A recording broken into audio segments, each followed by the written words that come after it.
Meu nome é Érica Gorga, eu sou candidata a deputada federal pelo Partido Novo, tá, com o número 3010. Eu tenho uma extensa formação estudando leis.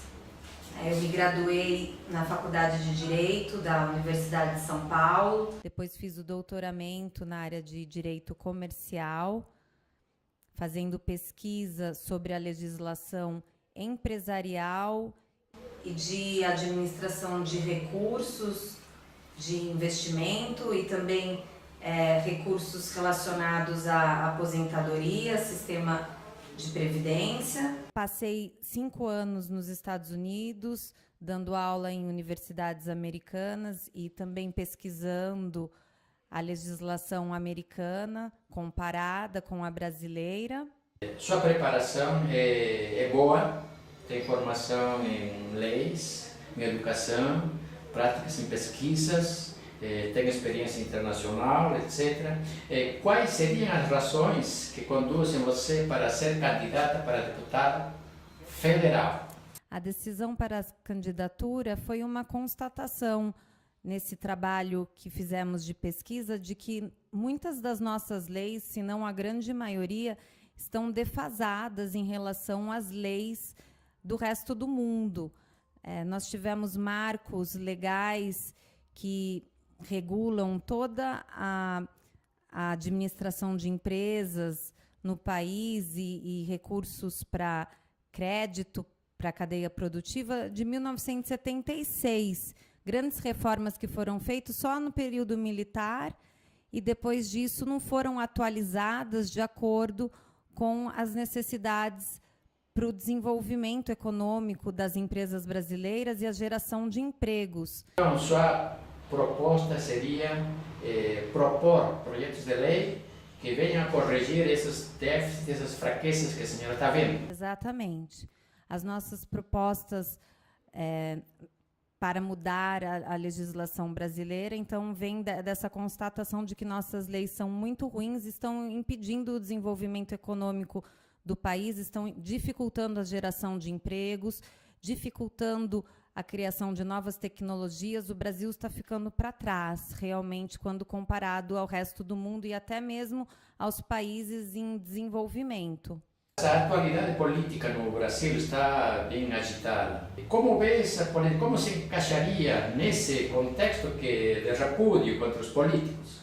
É muito importante trabalharmos, né, avançarmos todo esse movimento de combate à corrupção. Só que, para isso, nós vamos precisar mudar algumas leis no Congresso Nacional, porque eu acho que o próprio desenvolvimento das operações de combate à corrupção no Brasil tem demonstrado que nós não temos leis o suficiente para continuar combatendo a corrupção de maneira efetiva.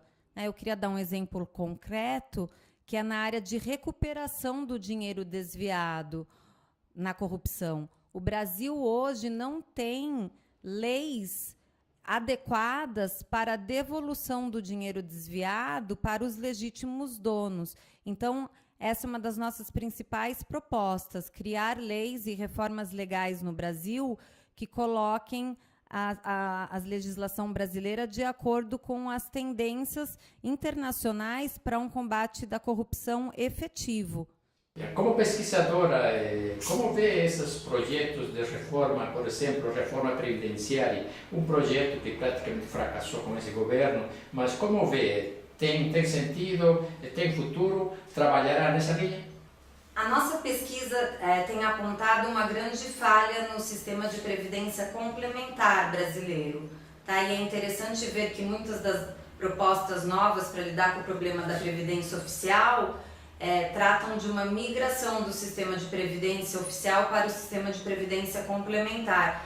Só que na previdência complementar, grandes fundos de pensão, como os fundos de pensão dos carteiros, o Postale, dos petroleiros, o Petros, dos bancários, a FUNCEF, outros fundos dos ferroviários, Refer, nós temos muitos trabalhadores que estão hoje tendo que aportar recursos adicionais, contribuições extras na sua folha de pagamento e na sua aposentadoria, por conta de má gestão, má administração dos recursos da sua aposentadoria e desvios de fraudes e corrupção. Então, houve rombos bilionários, tá? Bilionários nesses fundos de pensão, revelados pela Operação Greenfield e uma série de investigações feitas pela Polícia Federal.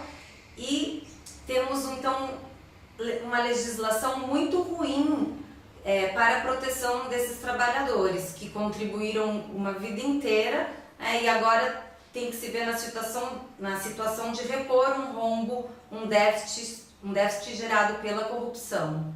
Foi implementada a lei trabalhista em novembro do ano passado. Como recepcionou essa lei? Bate palmas por ele ou tem algumas coisas a questionar ou é contra de alguma coisa? Não, eu acho que o Brasil, e isso tem a ver com as propostas que eu defendo, ele está muito defasado com o resto do mundo na questão da geração de empregos. Para nós gerarmos mais empregos no Brasil, eu acho que nós temos que pensar também na viabilidade de crédito, na cadeia de crédito produtivo. Então, disponibilizar mais oportunidades de trabalho para as pessoas, para os trabalhadores, inclusive, terem mais oportunidades. Então, eu acho que as reformas que têm sido pensadas hoje, elas não resolvem esse problema, porque o que nós precisamos atuar é na parte empresarial que estimule a criação de novos negócios, que estimule até mesmo o empreendedorismo, para que nós tenhamos mais pequenas empresas no Brasil, facilitando a abertura de novos negócios. Então, nesse sentido, a legislação brasileira e principalmente também a parte tributária é muito onerosa, né? As empresas, elas são oneradas por diversos tipos de tributos, o que acaba reduzindo as oportunidades do próprio trabalhador, de mobilidade de emprego. Então, eu acho que nós pretendemos atuar nessa área, principalmente. Nós temos um problema de falta de crédito na economia inteira. Então, é nessa parte do fluxo de crédito que nós estamos pretendendo atuar, né? Promover mais competição no sistema bancário, para que haja mais oferta de crédito, a taxa de juros menores. Para tudo isso acontecer e para os trabalhadores terem mais oportunidades de emprego, será necessário rever toda a legislação empresarial e bancária brasileira, porque nós estamos com leis de 40 anos atrás que não foram modernizadas, enquanto os outros países têm pensado em sua economia, né? Gerar empregos é primeira necessidade, porque senão nós nunca vamos conseguir resolver o problema do trabalho informal. Para você ter a inserção dos trabalhadores, né, todos eles com trabalho formal e com as proteções dadas pela lei, a gente precisa gerar mais trabalho. E eu acho que isso que está faltando no Brasil, uma preocupação com as causas. Por que estamos gerando poucas oportunidades de emprego? Porque nós não estamos criando leis e não estamos resolvendo o problema da falta de financiamento na economia brasileira. Você observa um pouco de eficiência de leis, ou as leis que precisariam se atualizar, ou seja, seu upgrade de leis, né? Ou você pretende ir no fundo, chegar na Constituição, fazer uma alteração na própria Constituição? Como você vê esse déficit de leis ou modificações de leis, se partiriam desde a Carta Magna ou diretamente em leis? Sim, certamente. Eu acho que a Constituição brasileira, e por todo o debate que nós temos visto da geração de insegurança jurídica, né, e o próprio judiciário sendo chamado a decidir e mudando a sua decisão circunstancialmente, isso exige uma revisão da Constituição. Porque qualquer sistema de direito, qualquer sistema jurídico, ele tem que dar segurança para todas as pessoas. E essa segurança é dada por normas claras, a começar pela Constituição Federal, né? E todo o processo político brasileiro recente de combate à corrupção tem revelado que as normas, né, inclusive sobre questões de liberdade das pessoas, né, a questão do trânsito em julgado, ou da própria condenação em segunda instância, foram debates feitos no Supremo Tribunal Federal que necessitam de uma revisão nas leis constitucionais para maior clareza. Então aprovaria ou estaria de acordo para fazer um plebiscito? Eu acho que nós temos que estar abertos, sim, em algumas questões pontuais que vão exigir consulta a toda a sociedade, né, que pode ser feita pela forma de plebiscito, e também mesmo um debate intenso no Congresso Nacional, porque nós sabemos, todos sabem que exige uma aprovação de um quórum por um quórum extraordinário, mas para que haja essa aprovação e as mudanças das regras constitucionais, nós temos que promover debates que hoje em dia o Congresso não tem se ocupado. Esses debates seriam as audiências públicas? Sim, nas audiências públicas, consultando a sociedade, consultando as associações de classes, as comunidades, enfim, nós temos que fazer chegar a voz do cidadão em Brasília. Então, nesse sentido, eu também defendo um processo de descentralização, dando mais força e poder decisório aos municípios, porque todos os brasileiros, hoje, nós estamos nos municípios, só que quem tem poder desproporcional é Brasília, é a União Federal. Então, muitas verbas, muito dinheiro público que é concentrado em Brasília e depende da autorização de Brasília para passar para os municípios. E aí nós temos problemas de saúde, de educação, que os municípios não conseguem gerir de maneira autônoma esses recursos. Então, a minha plataforma, eu defendo uma descentralização, dar mais flexibilidade e autonomia para os municípios poderem alocar os recursos de acordo com a necessidade de cada região. Tem região que precisa alocar mais em saúde, tem região que precisa fazer investimentos na área de educação. E isso, hoje em dia, são dificuldades que existem pela nossa própria legislação, que concentra o poder mesmo da administração desses recursos, muito dependendo das autorizações em nível federal.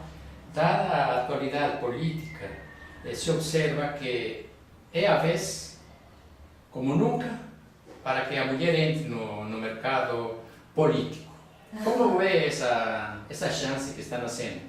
Eu acho que é importante, se nós queremos cobrar, né, e ter um Brasil melhor, eu acho que todos têm que participar. E, historicamente, no Brasil, a política realmente é uma área dominada pelos homens. Então, eu acho que está na hora das mulheres quererem participar mais ativamente, tanto opinando, debatendo, como mesmo se colocando como candidatas, participando do processo eleitoral. Então, nesse sentido, eu acho muito importante a participação da mulher. Como vê o sistema de cotas? Negros entrando mais, um grupo de negros para entrar na universidade, um grupo de negros que podem trabalhar mais para o governo, os deficientes, ou seja, categorizando as pessoas. Enxerga de que maneira? É justo isso? Ou alguma coisa errada? É racismo só puro? Como observa esse esquema? Olha, eu acho que ao mesmo tempo tem duas preocupações. Nós temos que assegurar a igualdade de oportunidades para que todos tenham acesso às mesmas oportunidades, e isso, sem dúvida, o mais importante como professora, o que nós temos que resolver é a questão da educação no Brasil. Nós temos que oferecer uma educação de base que seja de nível elevado para todas as pessoas, independente de raça, de cor, que todos tenham acesso a essa educação. Então, quanto a isso, a minha bandeira de fato é igualdade de oportunidades para todos. Ou seja, a educação eliminaria o racismo? Eu acho que nós temos que inserir todas as pessoas e de maneira a possibilitar que elas cresçam. Então, o Brasil, infelizmente, um dos principais problemas hoje é que nós estamos cada vez mais defasados em termos de educação pelo resto do mundo, né? Em relação ao resto do mundo. E a inclusão social, ela começa já desde a primeira infância. Então, nós precisamos criar e dar base para as nossas crianças, desde pequenas, terem um nível de ensino compatível para, ao longo do tempo, todas terem acesso à igualdade de oportunidades. Voltando às suas pesquisas, já tem em mente algumas linhas de projetos de lei que poderá apresentar? Sim, isso é muito importante. Nós pensamos muito sobre os projetos de lei.